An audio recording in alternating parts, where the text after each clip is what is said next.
ल टी20 विश्वकपमा नेपालको यात्रा सुरु हुन लागेको छ। तर यो बाटो कतिको चुनौतीपूर्ण छ त? आउनुहोस् यसको विश्लेषण गरौँ।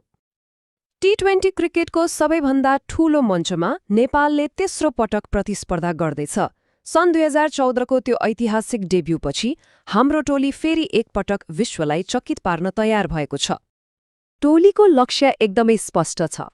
पहिले भन्दा राम्रो प्रदर्शन गर्ने। कप्तान रोहित पौडेलकै शब्दमा भन्नुपर्दा उनीहरू समर्थकहरूलाई खुसी हुने कारण दिन चाहन्छन् र यही सङ्कल्पले टोलीलाई अगाडि बढाउँदैछ। तर यो यात्रा सोचे जस्तो सहज भने छैन।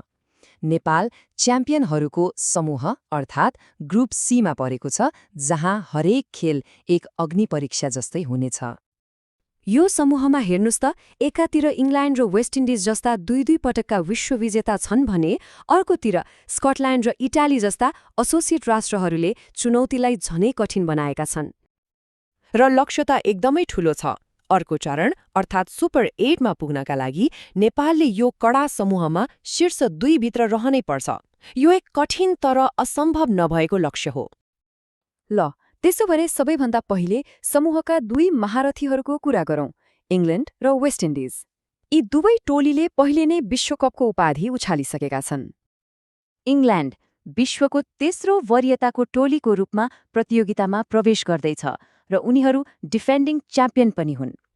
उनीहरूको आक्रामक खेल्ने शैली नै उनीहरूको सबैभन्दा ठूलो हतियार हो। अनि रमाइलो कुरा के छ भने यो खेल आफैमा ऐतिहासिक हुनेछ। नेपाल र इङ्ल्यान्डले क्रिकेटको कुनै पनि ढाँचामा पहिलो पटक एकअर्काको सामना गर्दैछन्।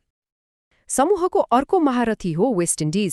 टी20 क्रिकेटका पावर हिटरहरूले भरिएको यो टोलीले पनि 2 पटक उपाधि जितेको छ र उनीहरूलाई घरेलु मैदानको फाइदा पनि छ।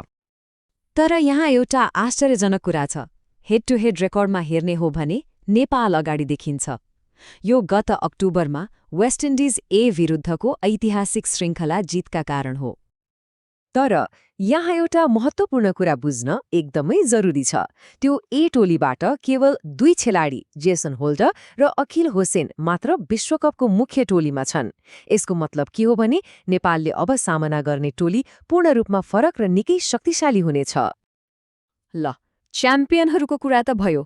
अब ती खेलहरू हेरौँ जसले नेपालको सुपर 8को भाग्य निर्धारण गर्न सक्छन्। हाम्रा साथी एसोसिएट राष्ट्रहरू स्कटल्यान्ड र इटाली विरुद्धको भिडन्त।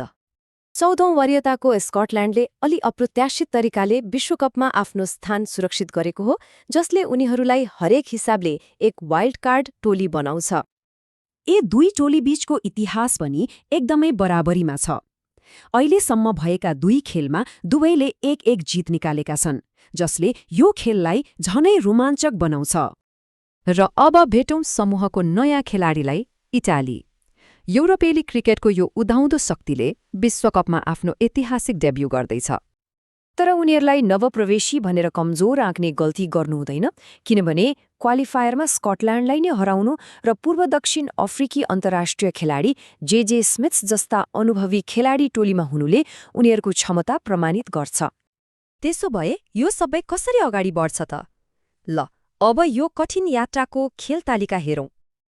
नेपालको अभियानको सुरुवात डिफेन्डिङ च्याम्पियन इङ्ल्यान्डसँग हुनेछ र समापन स्कटल्यान्ड विरुद्धको महत्त्वपूर्ण साँझको खेलसँग हुनेछ, जुन सुपर 8को लागि निर्णायक बन्न सक्छ।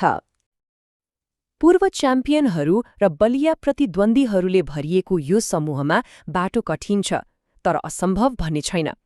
यसले हामीलाई एउटै रोमाञ्चक प्रश्नमा ल्याइपुर्याउँछ। के नेपालले सबै बाधा पार गर्दै इतिहास रच्न सक्ला?